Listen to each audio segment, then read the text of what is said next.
সবাইকে জানাই good morning, সুপ্রভাত। আজকে 26শে জানুয়ারি প্রজাতন্ত্র দিবস। 15 আগস্ট তো স্বাধীনতা দিবস। তাহলে 26 জানুয়ারি প্রজাতন্ত্র দিবস কেন পালন করা হয় এটা জানতে হবে সবাইকে। এটা এই জন্যই পালন করা হয় যে 1947 সালে 15 আগস্ট দেশ স্বাধীন হলো। দেশ স্বাধীন হওয়ার পরে তাদের সংবিধান তৈরি হয়। সংবিধানটা প্রকাশ হয় 1950 সালে 26শে জানুয়ারি। সেই সংবিধান অনুযায়ী ভারতের প্রত্যেকটি জনগণ, প্রত্যেকটি নাগরিক, জাতি, ধর্ম, বর্ণ নির্বিশেষে সবাইকে সমান অধিকার প্রদান করা হয় এবং সেই সংবিধানের মাধ্যমেই প্রকাশ করা হয়। ওই জন্য সবাই এই 26শে জানুয়ারি দিনটাকে ধুমধামের সঙ্গে পালন করে। এটার উদ্দেশ্যটাই সবাইকে রিপাবলিক দেওয়া হয়। রিপাবলিক মানে হচ্ছে সবাইকে সমান অধিকার বণ্টিত করা হয় এবং সেটা আইন দ্বারা সিদ্ধ। এবং সবাই এই দিনটাকে পালন করে এই জন্যই সবার অধিকার আছে, সমান অধিকার আছে। কিসের অধিকার আছে? বাসস্থান, নিজের ধর্ম পালনের, খাদ্যের অধিকার, এইরকম মৌলিক অধিকার অনেক আছে। তার মধ্যে ওয়ান অফ দেম সেটা হচ্ছে প্রজাতন্ত্র বা গণতান্ত্রিক অধিকার। যে কেউ প্রয়োগ করতে পারে, যে কোনো মানুষ, সে যে কোনো ধর্মের হোক, যে কোনো বর্ণের হোক, যে কোনো শ্রেণীর হোক। আমরাও 2015 সাল থেকে কম্বাইন্ড স্পোর্টস একাডেমি এই দিনটাকে পালন করে আসছি এবং বিশেষ করে যারা ফোর্সে চাকরি করে তারা জানে এই দিনটার গুরুত্ব কত। আজকে দিনটাতে দিল্লি রাজপথে প্যারেড হয় এবং সেই প্যারেডটা রীতিমতো মানে বৃহৎ আকার নেয়। ইন্ডিয়ান আর্মি যতগুলো ফোর্স আছে, যত রকমের রেজিমেন্ট আছে, প্রত্যেক রেজিমেন্ট থেকে সেখানে ড্রিলে যায়। রাষ্ট্রপতি বসে থাকেন, রাষ্ট্রপতিকে স্যালুট জানানো হয় এবং আর্মি, নেভি, এয়ারফোর্স এবং ভারতে আরও যারা বাহিনী আছে, প্যারামিলিটারি যেগুলো আছে, পুলিশ আছে, সেই জায়গা থেকেও যায়। এর সঙ্গে এনএসজি, প্যারা যারা স্পেশাল ফোর্স আছে তারাও যায় সেখানে। তারাও সেখানে রাষ্ট্রপতিকে স্যালুট জানায়। এবং আমরাও কিন্তু কম্বাইন্ড স্পোর্টস একাডেমির পক্ষ থেকে প্রত্যেক বছর আমরা ন্যূনতম চেষ্টা করি, কারণ আমরা যদি প্যারেডে টিম করতে চাই তাহলে আমাদের সারা বছরে লেগে যাবে। আমাদের মেন হচ্ছে ছেলেদের শিক্ষা, তাদেরকে রিটেন, ফিজিক্যাল সব দিক থেকে মজবুত করে তাদেরকে চাকরিতে পৌঁছে দেওয়া, এইটুকু আমাদের দায়িত্ব। এবং সেইটুকুতে পৌঁছানোর জন্য যতটুকু দরকার হয় ততটুকু আমরা করি। এবং আমরাও কম্বাইন্ড স্পোর্টস একাডেমির পক্ষ থেকে 2015 থেকে ক্লাস করাচ্ছি এবং আমরা এই দিনটাকে আমরা পালন করে আসছি। সবাইকে অনেক অনেক ধন্যবাদ যে তোমরা আজকে দিনে এসেছো এবং আগামী দিনেও তোমরা থাকবে। এবং তো এরপর আমি লাবুদাকে কিছু বলার জন্য অনুরোধ করবো।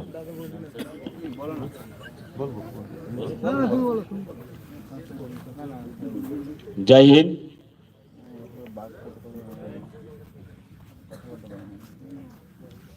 আমাদের স্যাররা সব কিছুই তো বললো। আজকের যে দিনটা খুবই গুরুত্বপূর্ণ দিন, আজকে সকলেই কম বেশি জানে। অবশ্যই দিনটাকে জানা দরকার আছে সকলেরই, কারণ আমরা ভারতবাসী হিসেবে যে আমাদের স্বাধীনতা সংগ্রামীরা যেভাবে নিজের প্রাণকে দিয়ে লড়াই করে আমাদের যে স্বাধীনতা এনেছিল, সেই বীর নেতাদেরকে অবশ্যই জানা দরকার আছে। এবং ভারতের যে নিয়ম কানুন সমস্ত কিছু জানা দরকার। এগুলো না জানলে কিন্তু আমরা পরিপূর্ণ ভারতবাসী হতে পারি না। কারণ আমাদের ভারত সর্বধর্ম, সর্ববর্ণ সকলে মিলে আমরা বাস করি। অতএব আমাদের যে সমান অধিকারের বিষয়টা, এটাও থাকা দরকার আছে। তাই ভারতবর্ষ যখন স্বাধীন হওয়ার পরেই এরকম একটা চিন্তাভাবনা হয়েছিল যে ভারতবর্ষ সকলে মিলে স্বাধীন করেছে, লড়াই করেছে, হিন্দু, মুসলিম, শিখ, খ্রিস্টান সকলে মিলে। তাই সকলের জন্য একটা নিয়ম থাকা দরকার বা আইন থাকা দরকার, যাতে সকলে সমানভাবে বাস করতে পারে নিজের অধিকারে। তাই এই যে 1950 সালে আমাদের সংবিধান রচিত হয়েছিল মূল লক্ষ্য এইটাই ছিল যে আমরা যাতে সকল ধর্মের মানুষ, সব শ্রেণীর মানুষ সমানভাবে বাস করতে পারি ভারতবর্ষে। একটা নিয়ম বা আইন, এটাই আমাদের সংবিধান। অতএব আমাদের সংবিধানকে সকলকে জানার অবশ্যই প্রয়োজন আছে।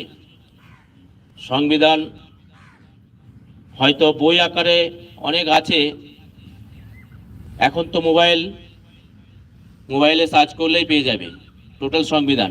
তোমরাও সার্চ করবে, জানবে প্রত্যেকটি সংবিধানে কি কি রয়েছে। এগুলো জানা খুবই গুরুত্বপূর্ণ, কারণ আমরা কম্বাইন্ড স্পোর্টস একাডেমি নিয়ে থাকছি বা চলছি, এবং আমরা ভবিষ্যতে দেশ সেবার কাজ করব। অতএব আমাদের জানাটা খুবই জরুরি, সংবিধান খুবই জরুরি জানা। কারণ তুমি যদি নিয়মকানুন না জানো তাহলে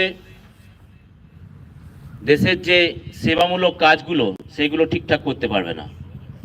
তাই আমাদের ছাত্রদের বলছি, তোমরা অবশ্যই জানবে ভারতবর্ষের কি নিয়মকানুন রয়েছে না রয়েছে, আর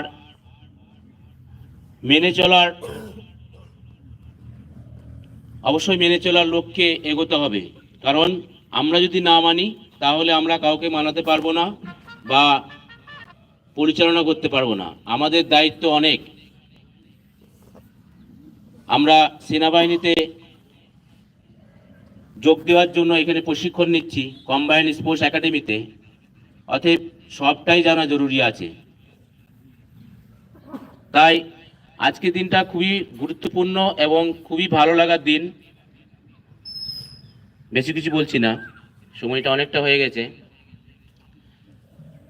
বাদবাকি সকলকে ধন্যবাদ জানাচ্ছি, সকলে যারা উপস্থিত আজকে এবং যারা এইটাকে সাজিয়েছে। বিশেষ করে আকাশ আছে, আরও সব ওর সহপাঠীরা সকলেই রয়েছে, বন্ধুরা সকলেই খুব সুন্দরভাবে সাজিয়েছে। প্রতিবারই সাজায়, আগামীতে আরও সুন্দর সাজবে। আমরা এইভাবেই কম্বাইন্ড স্পোর্টস একাডেমিকে সর্বভাবে এগিয়ে নিয়ে যাব এবং সুন্দরভাবে আমরা প্রশিক্ষণ নেব, যাতে করে আমাদের ভবিষ্যৎ যেন উজ্জ্বল হয়। আমরাও চেষ্টা করব আমাদের তরফ থেকে যে কোনো দিক থেকে সহযোগিতা করার, আরও কিভাবে ডেভেলপ করা যায় আমাদের একাডেমিকে, সেই চেষ্টা আমরা করব অবশ্যই। তোমরা অবশ্যই বলবে যে তোমাদের আর কি দরকার, আর কি প্রয়োজন, আমাদেরকে অবশ্যই বলবে। এটা নয় যে আমরাই যেটা করবে সেটা তোমরা মেনে নেবে, এটা নয়। তোমাদেরও অধিকার আছে। যদি কোনো জায়গাতে কমতি মনে হচ্ছে বা আরও কিছু করলে আরও ভালো কিছু করা যায়, সেই বিষয়গুলো আমাদের সঙ্গে আলোচনা করবে। সকলকে ধন্যবাদ জানিয়ে আমি বক্তব্য শেষ করছি। ধন্যবাদ লাবুদাকে। হ্যালো, আমাদের সামনে অনেকগুলো পরীক্ষা আছে। 2 মিনিট কথা বলে নিয়ে নিয়ে তারপরে আমাদের কথোপকথন হবে। সামনে অনেকগুলো পরীক্ষা আছে, বিশেষ করে এসএসসি জিডি। এই মুহূর্তে কেউ বাড়ি যেও না, এবং এই মুহূর্তে কেউ অন্যদিকে যেন কনসেন্ট্রেট না চলে যায়, সেই দিক থেকে বারবার সবাইকে অনুরোধ করবো। আমি অনুরোধ করছি, কিন্তু স্যাররা অনুরোধ করে না, আমরা অনুরোধ করছি। কারণ আগামী দিনগুলোতে যে যদি চাকরি না পাও তোমরা তাহলে তোমাদের জীবনটা কিন্তু অনেকটাই খারাপ যাবে। যারা চাকরি পায়নি আমি তাদের দেখতে পাচ্ছি, শুধু তুমি নয়, তোমার জীবনটা শুধু নয়, তোমার সঙ্গে রিলেটেড যত মানুষ আছে তাদের জীবনটাও খারাপ যাবে। আমরা মাইকটা লাগাবো না এরপরে, কেননা এখানে একজন মারা গিয়েছেন আগুনে পুড়ে। তো আমাদের অভিজ্ঞতার দিক থেকে বলছি, যদি চাকরি না পাও তোমার জন্য তোমার পরিবার দারুণভাবে এফেক্টেড হবে, এটা 100% শিওর। তুমি পরিশ্রম করবে, খেলে দিলে, তারপর তুমি মারা গেলে, চলে গেলে, তারপরে তোমার ওয়াইফের অবস্থাটা কি হবে? তাকে কে দেখবে? তোমার ছেলে মেয়েকে কে দেখবে? তোমার বাবা মাকে তুমি কে দেখবে? তার জন্য তোমাকে চাকরি পেতে হবে। সরকারি চাকরি একমাত্র বলতে গেলে একমাত্র ডিফেন্স এখন, মানে সিআরপিএফ, বিএসএফ, পুলিশের চাকরি, তাছাড়া আর কোনো চাকরি নেই। আর ফেব্রুয়ারির আশা করি 12 থেকে 15 তারিখের মধ্যে ইন্ডিয়ান আর্মি অ্যাপ্লিকেশন শুরু হয়ে যাচ্ছে। ইন্ডিয়ান আর্মির জিডি, অগ্নিবীর শুরু হয়ে যাচ্ছে।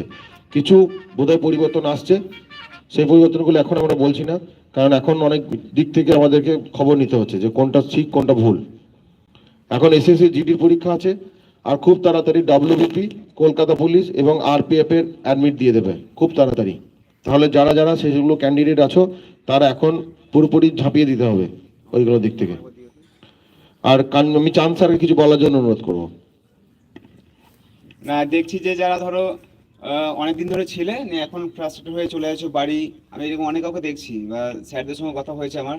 তো ওদের ক্ষেত্রে বলবো যারা ধরো এই ডাব্লিউবিপি কেপি এগুলোকে টার্গেট করছো, 29 তারিখে মানে তোমার জানুয়ারির 29 তারিখে কোর্টে একটা ফাইনাল হিয়ারিং আছে ওবিসি কেসের ওপর।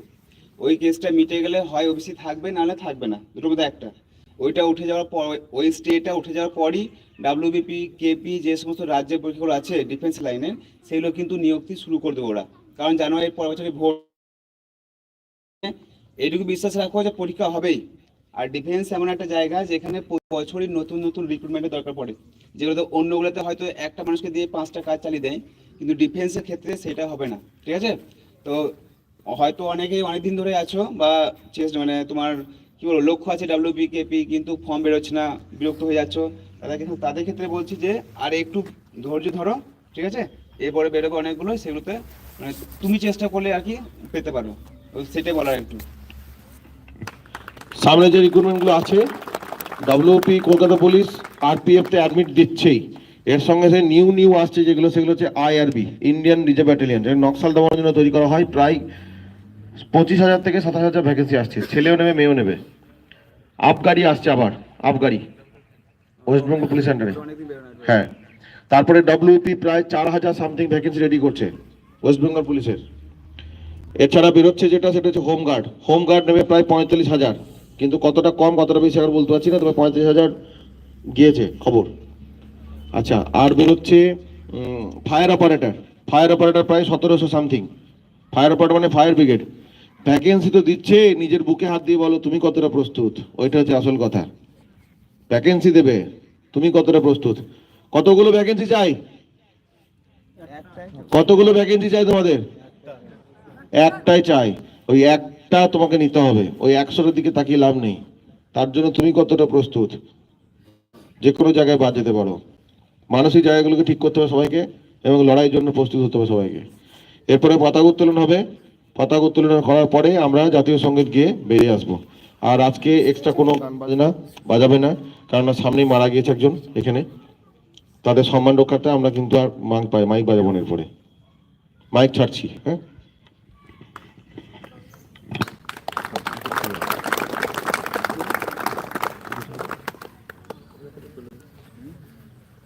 আমি তো ওই জন্য তো সেন্টার করেছি। খুব চালাক দেখুন, তুমি খুব চালাক।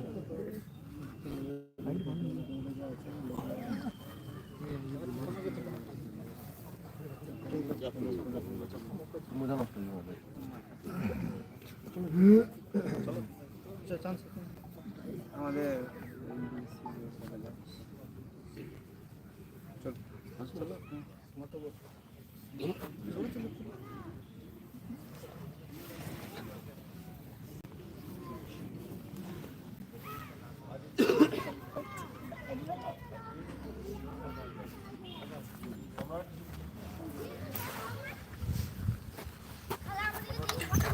একবারে যায় না।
বলো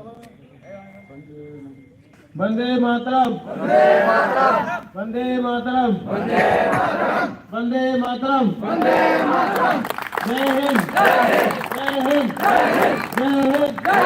जय हिंद भारत माता के भारत माता के भारत माता के 26 जनवरी के प्रजातंत्र दिवस की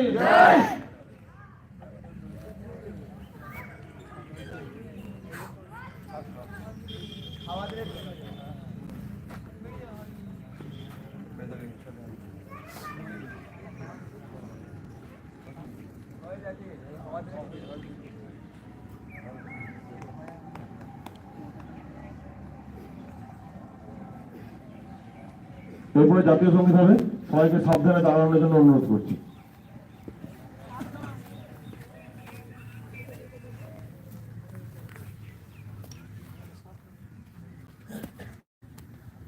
जनगण मन अधिनायक जय हे भारत भाग्य विधाता पंजाब सिंधु गुजरात मराठा द्राविड़ उच्चल बंग बिंदु हिमाचल जमुना गंगा उच्चल चलति तरंगा तब शुभ नामे जागे तब शुभ आशीष मागे गाहे तब जय गाथा जनगण मंगल दायक जय हे भारत भाग्य विधाता जय हे जय हे जय हे जय जय जय